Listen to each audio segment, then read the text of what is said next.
GTPL Gujarati જ્યોતિષ અને વિજ્ઞાનનો અનેરો સંગમ એટલે જ્યોતિષ ગુરુ ડોક્ટર પંકજ નાગર. જ્યોતિષ એ વિજ્ઞાન. નમસ્કાર દર્શક મિત્રો, હું અશોક મોદી અને મારી સાથે જ્યોતિષ ગુરુ ડોક્ટર પંકજભાઈ નાગર આપનું સ્વાગત કરીએ છીએ કાર્યક્રમ જ્યોતિષ એક વિજ્ઞાનમાં. અને આપ નિહાળી રહ્યા છો અમારા GTPL ગુજરાતીની વિશેષ રજૂઆત કાર્યક્રમ જ્યોતિષ એક વિજ્ઞાનમાં. પંકજભાઈ આપનું સ્વાગત છે. નમસ્કાર અશોકભાઈ, નમસ્કાર મારા વહાલા દર્શક મિત્રો. મજામાં છો ને? બસ તો વધારે મજામાં આવવા માટે જ્યોતિષ એક વિજ્ઞાન શો તમારે બહુ જ રસપૂર્વક નિહાળવું પડશે, કારણ કે આ શોની અંદર કેટલીક અવનવી, અદ્ભુત, અનેરી, અનકહી, અનસુની વાતોનું તમારી સામે પ્રસ્તુતિકરણ કરવામાં આવે છે. જેમ કે ગત શોથી અમે ને અશોકભાઈ એક એવા અદ્ભુત વિષય ઉપર ચર્ચા કરી રહ્યા છીએ કે છેલ્લા 8 વર્ષની અંદર આવા કોઈ વિષય ઉપર ચર્ચા થઈ નથી. કુંડળીના 12 સ્થાન હોય, બરોબર છે, તો આ 12 સ્થાનમાં 1 થી 12 સ્થાન, તો આ 12 સ્થાનની અંદર એમ કે કયા કયા ઇન્ફોર્મેશન, કઈ બાબતો, કઈ વિગતો, અને એ પણ તલસ્પર્શ છે. તો ઘણા લોકોને ખબર હોય કે ભાઈ 6થા સ્થાન પરથી મામા જોવાય, પણ મામી ક્યાંથી જોવાય ખબર જ ના પડે. કાકા 12મા સ્થાનમાંથી જોવાય, કાકી ક્યાંથી જોવાય ખબર જ ના પડે. અલબત્ત કાકી અને મામી અસંખ્ય જગ્યાએ જોવા તો મળતી જ હોય છે, પરંતુ કુંડળીમાં ક્યાં જોવાની હોય છે એની એક અદ્ભુત વાત મારા પ્રિય કેમેરામેન મિત્રો શૈલેષભાઈ, પિન્ટુભાઈ, પ્રવીણભાઈ અને એન્કર અશોકભાઈની સાથે એની વિગતે ચર્ચા કરીએ. બિલકુલ પંકજભાઈ, તમે ખૂબ સુંદર વાત કરી અને માહિતી આપી કે ગત એપિસોડથી આપણે જે શરૂઆત કરી હતી ચર્ચાની કે જાતકની જન્મકુંડળીના જે 12 સ્થાન અને એ 12 સ્થાન કઈ બાબતોને કન્સર્ન કરે છે અને એ કુંડળીના સ્થાન પરથી જાતક માટે કઈ બાબતો જોઈ શકીએ અને એ જાતકો શું પ્રભાવ કરતા હોય છે એની આપણે ચર્ચા કરીએ. તો એમાં દર્શક મિત્રો આપણે પંકજભાઈ 1 થી 4 સ્થાનની આપણે ચર્ચા કરી હતી. તો આજે કુંડળીના જાતક માટે 5મા સ્થાનથી આપણે શરૂઆત કરીશું. તો પંકજભાઈ, કુંડળીનું જાતક માટેનું 5મું સ્થાન એ શું કન્સર્ન કરે છે, માં એ કયા પ્રભાવ કરી શકે અને જાતક માટે આપણે કઈ બાબતો એમાંથી જોઈ શકીએ? તો કુંડળીમાં કુલ અશોકભાઈ 12 સ્થાન હોય છે, as you know very well. હવે આ કુંડળીના 12 સ્થાનની અંદર અત્યાર સુધી ગત શો સુધી 1 થી 4 સ્થાન સુધી આપણે ચર્ચા કરી. હવે પંચમ ભાવ, પંચમ ભાવની અંદર શું જોઈ શકાય? તો 5મો ભાવ જન્મ કુંડળીનો એક એવો ભાવ છે કે જેને ત્રિકોણ સ્થાન કહેવામાં આવે છે. બિલકુલ, જેને વિષ્ણુ સ્થાન પણ કહેવામાં આવે છે. 5મા ભાવ ઉપરથી એટલી વિગતો તમે જોઈ શકો છો. લાઈક સંતાન ભાવ છે, કયા સંતાન થશે, કેટલા થશે, જાતિ કઈ હશે. અલબત્ત જાતિ નિરીક્ષણ કે પરીક્ષણનો 5મા ભાવથી જાણકારી મેળવવાની બાબતનો હું સખત વિરોધી છું. કારણ કે બાબો હોય કે બેબી હોય, વિષ્ણુ અને લક્ષ્મી જ છે ને. લોકો આજકાલ જાતિ પરીક્ષણ કરાવતા હોય છે કે ભાઈ બાબો આવશે કે બેબી આવશે. અરે ભાઈ યાર, દરેક જીવ પોતાની ઈચ્છાથી થોડો જન્મ લે છે. એ તો પ્રભુની, ઈશ્વરની ઈચ્છા હોય છે. અને તમે બધું જ નક્કી કરી શકો છો આ જગત ઉપર. પ્રેમ લગ્ન કરીને તમારી પત્ની કે પતિ નક્કી કરી શકો છો. સોનું લેવું, ચાંદી લેવું નક્કી કરી શકો છો. કયા દરજીને ક્યાં સીવડાવવું, કોણ જોડે સંબંધ રાખવો, પણ તમે તમારા મા બાપ કદાપી નક્કી કરી શકતા નથી. આ એક ઐશ્વર્ય ભેટ છે, કુદરતી વાત છે. તો આ પંચમ ભાવ ઉપરથી સંતાનની બાબતની જાણકારી તમે મેળવી શકો છો. પંચમ ભાવ પરથી તમારા અભ્યાસની માહિતી મળે છે. તમે કેટલો અભ્યાસ કરશો, કેવો અભ્યાસ કરશો, કઈ લાઈનની અંદર અભ્યાસ કરશો, તમને અભ્યાસમાં નિષ્ફળતા કેટલી મળશે. તમે આર્કિટેક્ટ થશો, એન્જિનિયર થશો, PhD થશો, કોમર્સ લેશો, સાયન્સ લેશો, આર્ટ્સ લેશો, LLB કરશો, એકચ્યુઅલી કરશો, ટેક્સેશન કરશો, બધી જ વાત અભ્યાસને લગતી તમે પંચમ ભાવ ઉપરથી જાણી શકો છો. પંચમ ભાવ ઉપરથી તમે આ દુનિયામાં સૌથી વધારે જો કોઈ માણસને ચાહના હોય અને જેનાથી એ બંધાયેલો હોય તેનું નામ છે પ્રણય. લવ અફેર્સ બાબતે તમે ઘણી બધી જાણકારી મેળવી શકો છો. લાઈક પ્રેમનું બંધન છે, પ્રેમમાં નિષ્ફળતા છે, કોની સાથે પ્રણય થશે, પ્રણય કેટલો ટકશે, અને આ પ્રણયની અંદર તમે કેટલા સફળ નિષ્ફળ થશો એની કેટલીક અગત્યની વાતો પણ તમે જાણી શકો છો. તમારા ઈષ્ટદેવ, તમે શિવની ભક્તિ કરશો, વિષ્ણુની કરશો, બ્રહ્માની કરશો, કૃષ્ણની કરશો, રામની કરશો, તમામ જગતગુરુ કોની ભક્તિ કરશો, તો ઈષ્ટદેવની જાણકારી પણ તમને પંચમ ભાવ ઉપરથી મળી શકે છે. પંચમ ભાવ ઉપરથી સૌથી મહત્વની વસ્તુ જે આ શોની અંદર અમારે થોડી વાર પહેલા જ ચર્ચા થઈ અમારા ગ્રુપની અંદર, શેર બજાર. સટ્ટો, શેર બજારમાં લાંબા ગાળાના રોકાણ, કઈ સ્ટ્રીટમાં રોકાણ કરવું, કઈ કંપનીમાં રોકાણ કરવું, કેટલું કરવું, આ તમામ બાબત શેર બજારને લગતી અદ્ભુત માહિતી તમે પંચમ ભાવ પરથી મેળવી શકો છો. અને ક્રિકેટના સટ્ટા વિશે પણ જાણકારી મેળવી શકો છો અને શેર બજારના સટ્ટા ઉપર પણ જાણકારી મેળવી શકો છો. તો આ વાત થઈ શેર બજારની, સટ્ટાની. અહીંથી તમારા રોકાણો વિશે પણ જાણકારી મેળવી શકો છો કે ક્યાં કઈ કંપનીમાં કેવું રોકાણ કરશો, ફંડ બજાર વિશેની માહિતી, મ્યુચ્યુઅલ ફંડ વિશેની જાણકારી, કેટલી વાત આવી. તમે કલ્પ્યું કે મેં તમને કેટલી વાત તમને જાણકારી આપી. પંચમ ભાવ એનું નામ છે. હવે આગળ વધીએ અશોકભાઈના હુકમનામાની વાત. બિલકુલ પંકજભાઈ, તમે કુંડળીનું 5મું સ્થાન અને એમાં જે બાબતો કન્સર્ન કરે છે અને કેટલી મહત્વની બાબતો હતી એની તમે ખૂબ સુંદર વાત કરી. એ પછી પંકજભાઈ જાતકની કુંડળીના જે 12મા સ્થાનની ચર્ચામાં આગળના સ્થાનની વાત કરીએ તો 6થા સ્થાનની વાત કરીએ તો 6થું સ્થાન એ કઈ બાબતો કન્સર્ન કરે અને જાતક પર એનો પ્રભાવ, અને એમાં આપણે કઈ બાબતો જોતા હોઈએ. 6થું સ્થાન અશોકભાઈ અને મારા દર્શક મિત્રો, 6થું સ્થાન એટલે રોગ સ્થાન, 6થું સ્થાન એટલે શત્રુ સ્થાન, 6થું સ્થાન એટલે વિરોધીઓનું સ્થાન, 6થું સ્થાન એટલે ગુપ્ત શત્રુઓનું સ્થાન, 6થું સ્થાન એટલે અસાધારણ રોગનું સ્થાન, 6થું સ્થાન એટલે દેવાનું સ્થાન, 6થું સ્થાન એટલે મોસાળનું સ્થાન. આ સ્થાન પરથી તમારા મોસાળ પક્ષની માહિતી મળે છે. તમારા મામા કેવા હશે, તમારા માસા કેવા હશે. મામી અલગ સ્થાન પરથી જોઈ શકાય છે, માસી અલગ સ્થાન પરથી જોઈ શકાય છે, પણ મામા ને માસા જોઈ શકાય. અહીંયા મોસાળ પક્ષની માહિતી મળી શકે છે.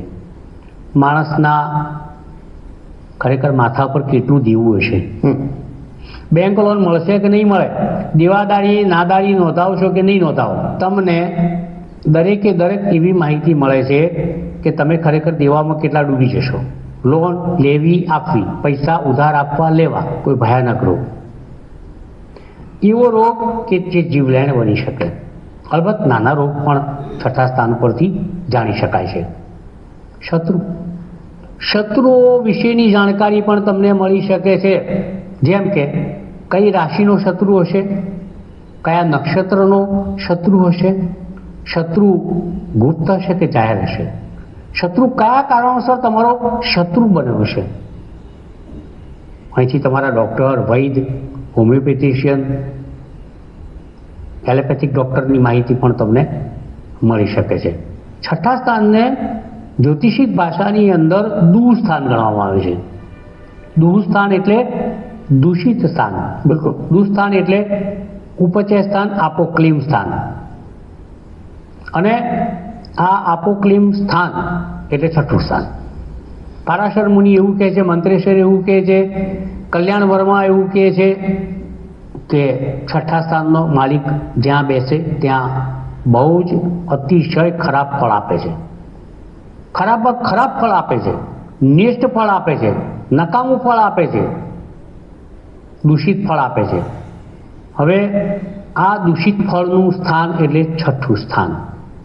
તેને ઉપચય સ્થાન પણ કહેવામાં આવે છે, આપોક્લિમ સ્થાન પણ કહેવામાં આવે છે. તો આ છઠ્ઠા સ્થાનની અંદર તમામે તમામ દૂષિત વાતો, તમામે તમામ દુઃખ, રોગ, શત્રુ બધું જ અહીં ભરેલું છે. એટલે એવું કહેવાય છે અશોકભાઈ કે છઠ્ઠા સ્થાનમાં જે ગ્રહ બેઠો હોય એ ખરાબ ફળ આપે. છઠ્ઠા સ્થાનનો માલિક જે સ્થાનની અંદર બેસે તો એને લગતું પણ ખરાબ ફળ આપે. અગર કોઈ પણ સારા સ્થાનનો માલિક છઠ્ઠા સ્થાનની અંદર બેઠો હોય તો એ ખરાબ ફળ આપે. Because the sixth house itself is a bakwas house. It's a worst house of the horoscope.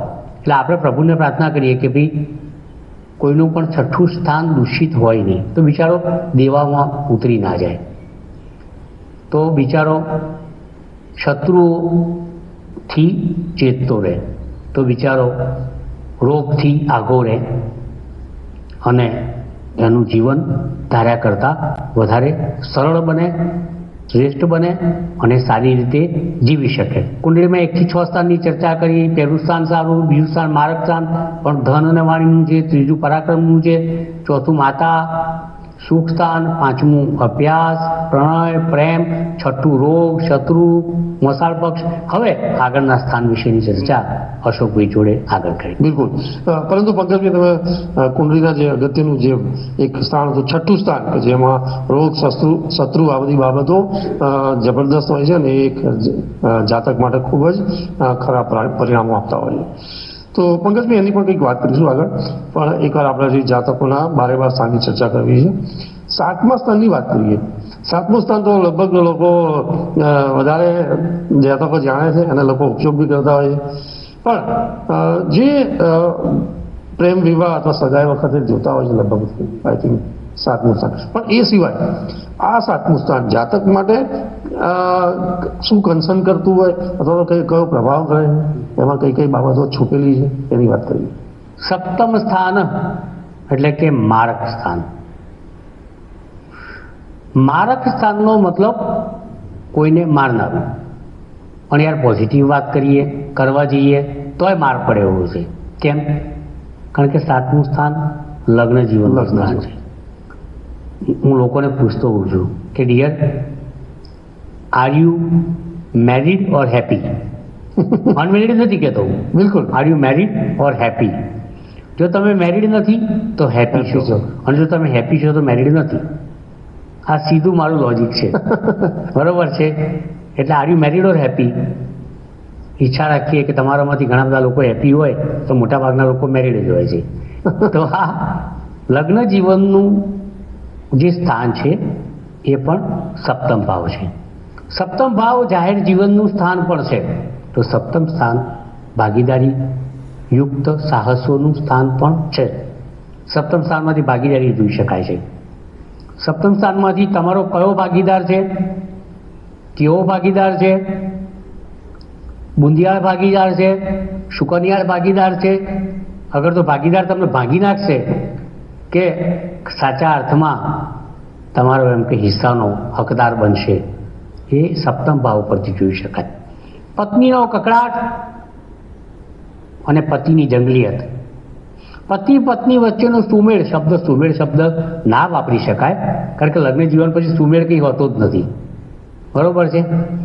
તેમ કહેવાય કે પતિ પત્ની વચ્ચેનો કુમેળ, પતિ પત્ની વચ્ચેની વિસંવાદિતા, પતિ પત્નીના ઝઘડા, પતિ પત્નીની ફરિયાદો, પતિ પત્નીના છૂટાછેડા. છઠ્ઠા સ્થાનમાં પણ છૂટાછેડા આવે, સપ્તમ સ્થાનમાં પણ આ જ હકીકત છે. પતિ પત્ની વચ્ચેનો કંકાસ, કલેશ, કર્કશા પત્ની હોય કે કાગડા જેવો પતિ હોય, આ બધું એમ કે સપ્તમ ભાવ પરથી જોઈ શકાય છે.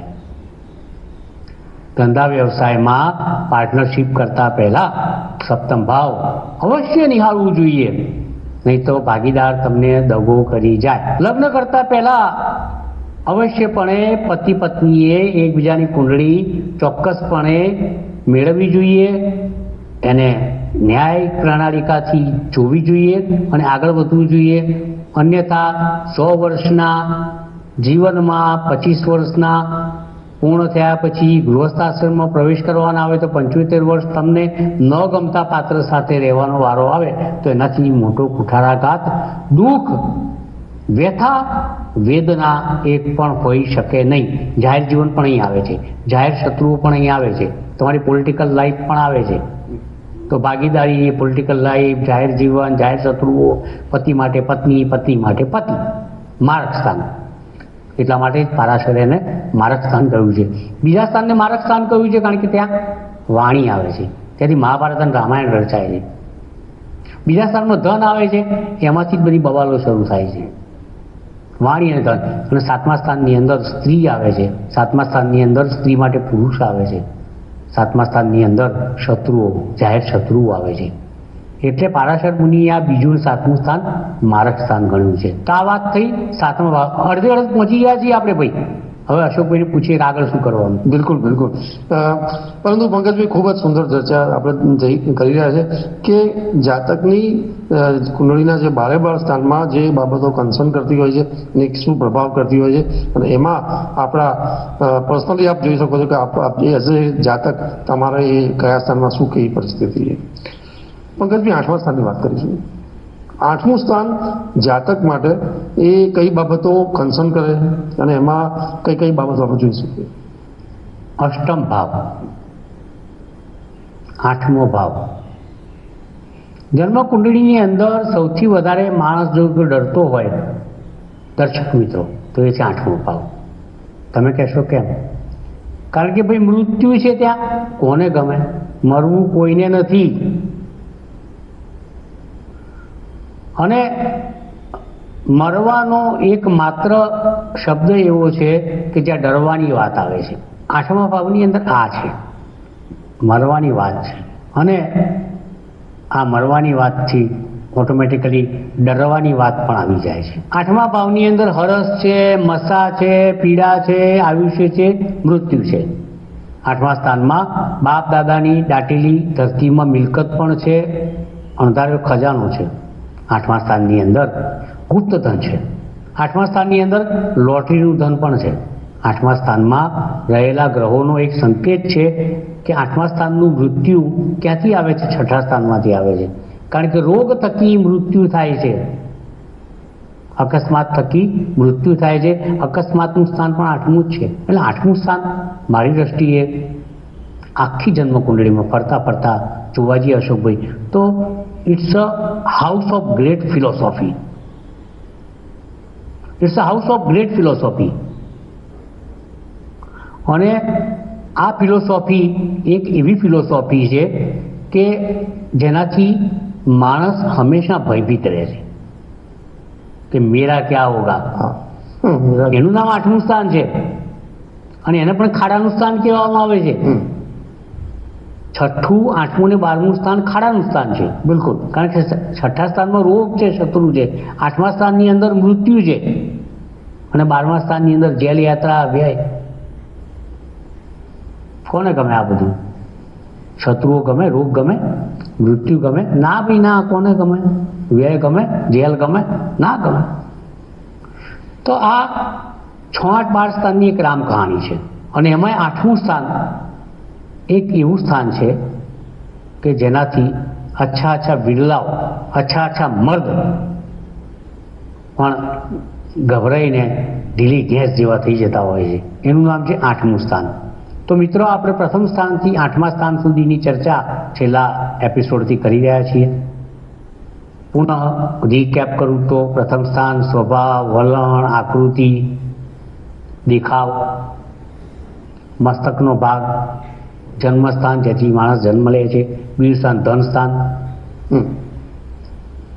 બીજું સ્થાન ધન સ્થાન, ત્રીજું સ્થાન વાણી સ્થાન પણ છે, કુટુંબનું સ્થાન પણ છે. ત્રીજું સ્થાન પરાક્રમ સ્થાન, પાડોશીનું સ્થાન, નાની મુસાફરીઓનું સ્થાન.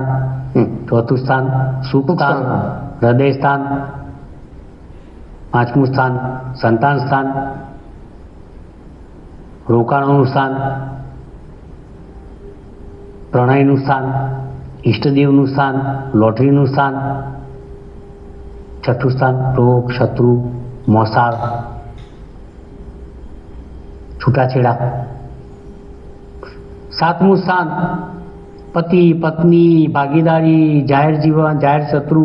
તો 6ઠ્ઠા સ્થાનની અંદર ગુપ્ત શત્રુ આવે છે. 8મા સ્થાનની અંદર ભયાનક વાત વૃત્તિની આવે છે તો ક્યાંક થોડી પોઝિટિવિટી આયુષ્યની પણ આવે છે. 8મા સ્થાનની અંદર ગુપ્ત ધન પણ આવે છે અને લાભ પણ આવે છે. તો ક્યાંક હરસ મસાની પીડા પણ આવે છે, અકસ્માત પણ આવે છે. તો મિત્રો 1 થી 8 સ્થાનની વાત તમારી સમક્ષ મેં કરી દીધી છે. હવે અશોકભાઈ આગળનું હુકમનામું કેવું પાર પાડે છે જોઈ લઈએ. બિલકુલ. પંકજભાઈ, આપનો વિશેષ આભાર કે દર્શક મિત્રોને જે ઉત્સુકતા હતી અને જેમાં રુચિ હતી એવા જાતકની કુંડળીના 12 સ્થાનમાં જાતક માટે એ સ્થાનો શું કન્સર્ન કરે છે, એ કઈ અસરો કરે છે અને એમાં આ સ્થાનો ઉપરથી કઈ કઈ બાબતો આપણે જોઈ શકાય છે જાતક માટે, એની આજે સુપેરી ચર્ચા થઈ રહી છે. અને પંકજભાઈ 1 થી 8 સ્થાનની આપણે ચર્ચા કરી છે. પરંતુ પંકજભાઈ, કાર્યક્રમમાં હવે સમયની થોડી મર્યાદા છે અને આપણે સમાપન ના રહે, તો બાકી રહેલા જે 4 સ્થાન છે 9, 10, 11, 12 એની વાત કરીશું નેક્સ્ટ એપિસોડમાં. ત્યાં સુધી રજા આપશો. નમસ્કાર, આભાર. જ્યોતિષ એક આપ જોઈ રહ્યા છો GTPL ગુજરાતી. પાછા મળીશું ટૂંક સમયમાં.